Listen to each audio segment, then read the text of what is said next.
It was a cold, eerie night as Emily prepared for her overnight shift at the small, understaffed hospital. As a young nurse fresh out of nursing school, she was accustomed to the long hours and the occasional odd patient. But nothing could have prepared her for what was about to unfold. The hospital seemed unusually quiet as Emily made her rounds, checking on patients and administering medication.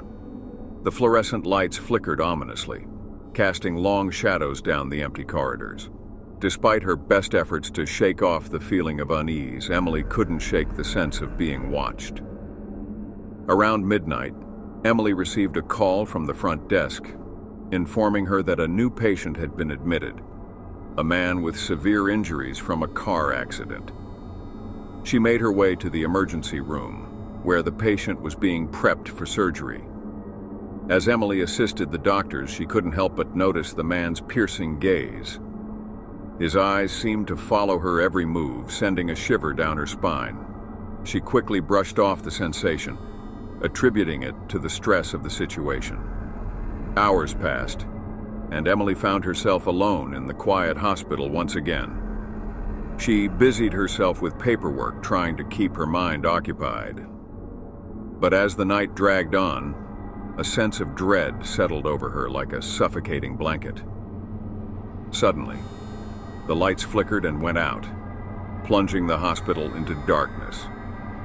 Emily's heart raced as she fumbled for her phone, using its dim light to navigate the pitch-black corridors.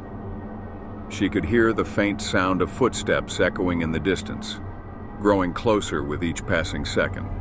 Just as Emily began to panic, a hand clamped over her mouth, silencing her scream. She struggled against her attacker, but they were too strong. With a sudden jolt, everything went black. When Emily regained consciousness, she found herself bound and gagged in a dark, unfamiliar room. Panic surged through her veins as she frantically searched for an escape route. But the room was empty save for a single flickering light bulb dangling from the ceiling. Time seemed to stretch on endlessly as Emily lay there, her mind racing with fear and uncertainty. She tried to call for help, but her cries went unanswered. Hours turned into days, and still, there was no sign of rescue. Just when Emily had lost all hope, she heard the sound of footsteps approaching. The door creaked open, revealing her captor standing in the doorway. His face was shrouded in darkness, but Emily could feel his malevolent presence looming over her like a shadow. The man approached Emily with a chilling grin, his eyes gleaming with madness. He spoke in a low, menacing voice, taunting her with cryptic messages and veiled threats. Emily realized with horror that she was at the mercy of a deranged psychopath. Days turned into weeks, and Emily's captivity became a living nightmare. Her body weakened from lack of food and water, her spirit crushed under the weight of endless torment. She clung to the hope of rescue, but with each passing day it seemed to slip further and further from her grasp. But just when Emily had resigned herself to her fate, a glimmer of hope appeared on the horizon.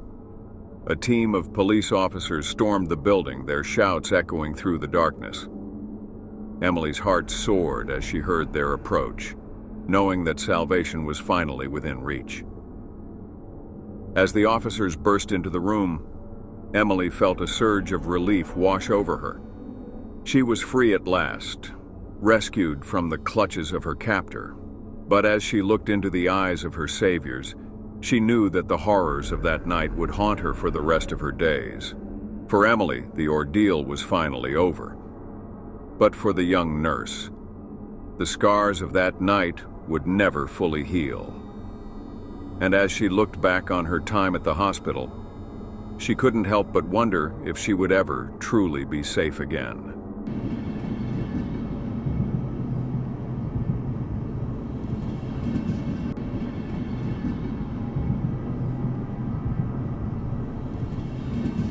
Dr. Michael Blackwood was renowned throughout the medical community for his brilliance and skill.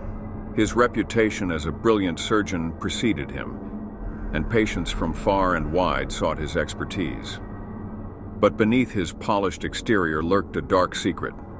a secret that would ultimately lead to his downfall. It was a cold winter's night when Mrs. Evelyn Hastings was admitted to St. Jude's Hospital with a severe case of pneumonia. Dr. Blackwood was assigned to her case, and from the moment he laid eyes on her, he knew she was different. There was a haunted look in her eyes, a silent plea for salvation that stirred something deep within him. As Dr. Blackwood examined Mrs. Hastings, he couldn't shake the feeling that there was more to her illness than met the eye. Despite his best efforts to treat her symptoms, her condition continued to deteriorate, and he was at a loss for answers. Late one night, as Dr. Blackwood made his rounds, he was struck by a sudden revelation. There was a radical new treatment that could potentially save Mrs. Hastings' life, but it was risky and experimental. Dr. Blackwood knew that if he were to proceed, he would be going against hospital protocol and risking his career in the process.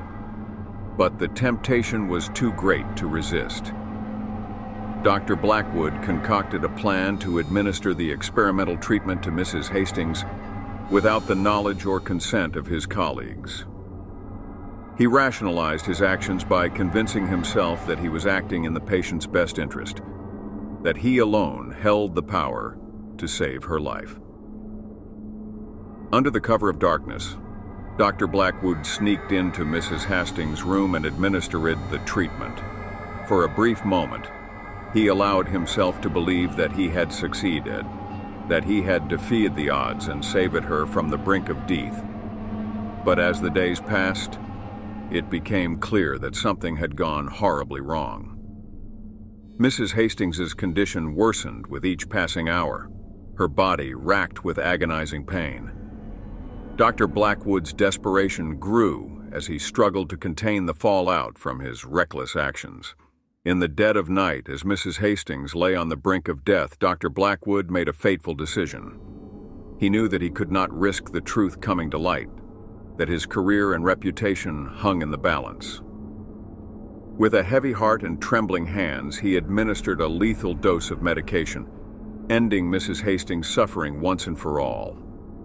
As the first light of dawn broke over the horizon, Dr. Blackwood emerged from Mrs. Hastings' room, his hands stained with blood and guilt weighing heavy on his soul. He knew that he could never undo what he had done, that his actions would haunt him for the rest of his days. But even as Dr. Blackwood tried to bury his guilt, the specter of Mrs. Hastings' death loomed over him like a dark cloud. He became consumed by paranoia, convinced that his every move was being watched and his every secret on the verge of being exposed. In the end, it was not the law or his colleagues that brought Dr. Blackwood to justice, but the weight of his own conscience. Tormented by guilt and remorse, he confessed his crimes to the authorities, knowing that he could no longer live with the burden of his sins. And so Dr. Michael Blackwood's fall from grace was swift and brutal, his once promising career reduced to ashes in the wake of his unforgivable actions. In the end, he learned the hard way that some sins can never be washed away, no matter how hard we try to forget.